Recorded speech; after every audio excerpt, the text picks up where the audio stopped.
Você sofre com as suas manias? Conhece alguém que tenha manias obsessivas que causam dor e sofrimento? Olá, eu sou Solange Fonseca, sou psicanalista clínica e hipnoterapeuta e hoje eu lhe convido para juntos reacendermos a sua luz.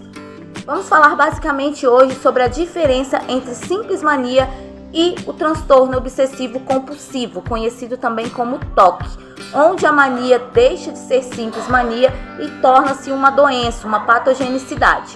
Manias todos nós temos, né? Aquela mania de você checar diversas vezes alguma coisa, que você fez ali um e-mail importante, você precisou de enviar uma mensagem importante, você deixou uma criança em casa, você fica ligando toda hora para checar, para ver se está tudo ok. São manias saudáveis e que não causam dor e sofrimento. As manias do transtorno obsessivo compulsivo são manias que causam exatamente o contrário, causam a dor e o sofrimento. São aquelas manias em que você perde tempo do seu dia, em que você passa uma boa parte do tempo averiguando coisas, voltando repetidamente em casa para conferir se o botijão está desligado, para conferir se não tem nada aberto, se a porta está fechada, se está todo mundo seguro em casa. Esse tipo de mania já é considerado o TOC, o transtorno obsessivo compulsivo, onde o paciente necessita buscar ajuda do psiquiatra, ajuda medicamentosa e a terapia convencional também. Alguns exemplos aqui de manias consideradas como TOC, como transtorno obsessivo compulsivo, é quando o paciente ele fica checando muitas vezes as coisas. Ele já saiu, já voltou 3 a 4 vezes em casa para conferir se a fechadura está trancada, foi conferir se o gás está ligado, foi conferir se tem alguém seguro em casa, se não tem nenhuma faca que possa alguém se machucar acidentalmente. E os mais graves, os casos mais complexos também, são de pacientes que pegam instrumentos, pérfuros cortantes, como faca, por exemplo, e dentro da mente dela vem aquele pensamento obsessor e compulsivo de que ela pode ferir alguém com aquela arma. Ela sabe da incapacidade que ela tem de fazer aquilo, ela sabe que dentro dela não é real, mas ela precisa executar aquele tipo de tarefa, que seria, no caso, esconder aquele instrumento, esconder aquele objeto e evitar contatos com facas. Tem pessoas, inclusive, que guardam as facas dentro de casa e que não fazem uso de jeito nenhum, porque dentro da mente a obsessão está tocando ali como se ela fosse machucar alguém, mesmo sabendo que ela seria incapaz de fazer aquilo. Outro sintoma muito comum, outra característica muito comum, né, do TOC, é quando a pessoa tem aqueles pensamentos voltados diretamente à sexualidade.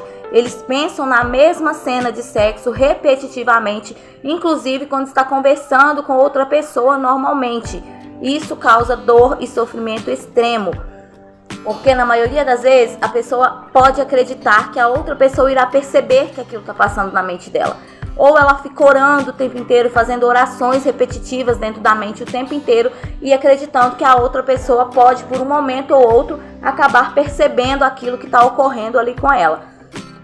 Em alguns casos também do TOC, a pessoa passa a fornecer esse tipo de informação de forma expressiva. Ela começa a expressar com atitudes. Um exemplo, começa a andar na rua, não pode passar onde há encruzilhada, não pode passar onde há faixa, não pode pisar onde há linhas, onde há pedras. Isso faz com que ela olhe constantemente, fixadamente para o chão e que ela passe apenas em locais planos, que não tenha nada no chão. Outra coisa, contagem de objetos. A pessoa fica mentalmente contando todos os azulejos excessivamente e de forma obsessiva. Outro aspecto também, colecionar coisas de determinado aspecto.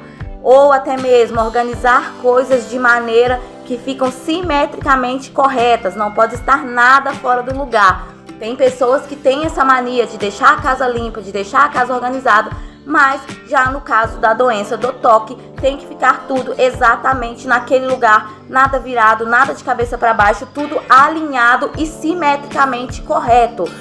Outra característica também do TOC, quando a pessoa fica ali na compulsão o tempo inteiro de que se ela não fizer determinada microtarefa ou obedecer a determinados comandos mentais, que algo ruim pode acontecer com ela ou com sua família, alguém que você ama. Por exemplo, eu vou passar na rua, não vou encostar em determinada pessoa. Eu tenho que voltar a encostar. Se eu não fizer, tal pessoa pode morrer.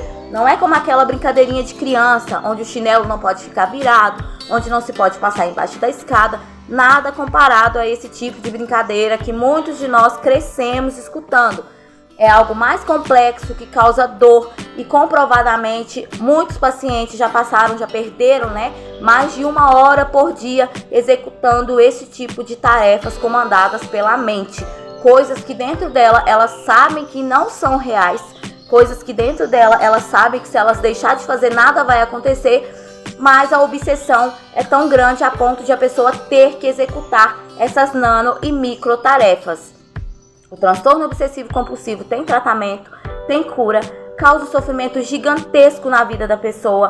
Tem pessoas que demoram cerca de 10 a 20 anos para chegar no diagnóstico completo disso, ou até mesmo o diagnóstico correto, porque muitos desses sintomas são confundidos com simples manias e muitas das vezes as pessoas têm vergonha de chegar e de falar o que está acontecendo, tem preconceito, tem medo de outra pessoa achar que ela está ficando louca ou que está fazendo alguma coisa relacionado, voltado ao lado ali da loucura mesmo, o que não é. A pessoa com transtorno obsessivo compulsivo, ela tem noção o tempo inteiro de que são comandos manobrados pela mente e que se ela não fizer nada ruim vai acontecer. Porém, a própria sigla já fala, transtorno obsessivo compulsivo. Vem a obsessão, consequentemente a compulsão por fazer determinadas tarefas, por executar determinadas tarefas, que são nada mais é do que realizar esses comandos internos mentais que a mente manda o tempo inteiro. É muito comum que pessoas que desenvolvem o TOC já são pessoas que já vêm acompanhadas de algum histórico aí de saúde mental, por exemplo, uma ansiedade generalizada, uma ansiedade mais avançada, síndrome do pânico na maioria das vezes. É um dos fatores primordiais aí que podem ocasionar e evoluir para o TOC, uma vez que a síndrome do pânico provoca muito medo e susto, faz com que a pessoa tenha pensamentos de medo o tempo inteiro. Consequentemente, o TOC chega ali acompanhando e tudo que a pessoa vai fazer, se eu não fizer isso eu posso morrer, se eu não fizer isso tal pessoa que eu amo pode morrer, pode sofrer um acidente, algo muito ruim vai acontecer. Por consequência, mais uma vez, a pessoa vai repetindo aquelas microtarefas, nanotarefas mandadas pela mente, o que muitas das vezes ocasiona em chacotas na escola, ocasionam em pessoas que ficam julgando, ocasionam também em aqueles chamados tiques nervosos, onde a pessoa fica piscando muito, fica fungando muito com o nariz, pois é uma forma que o paciente encontra ali de amenizar o nível de ansiedade, uma vez que o TOC provoca uma ansiedade gigantesca. Então, se você conhece ou se você passa por esse problema, tem manias excessivas que te causam dor, que atrapalham no seu dia a dia, que atrapalham a sua funcionalidade durante o dia a dia, durante a vida, ou se você conhece alguém que tenha síndrome de pânico, que tenha transtorno de ansiedade, que tenha o TOC, todas essas doenças são tratáveis, são curáveis e merecem sim todo o cuidado do mundo. Busque ajuda e não se deixe levar por esses problemas. Você não está sozinho e eles têm tratamento.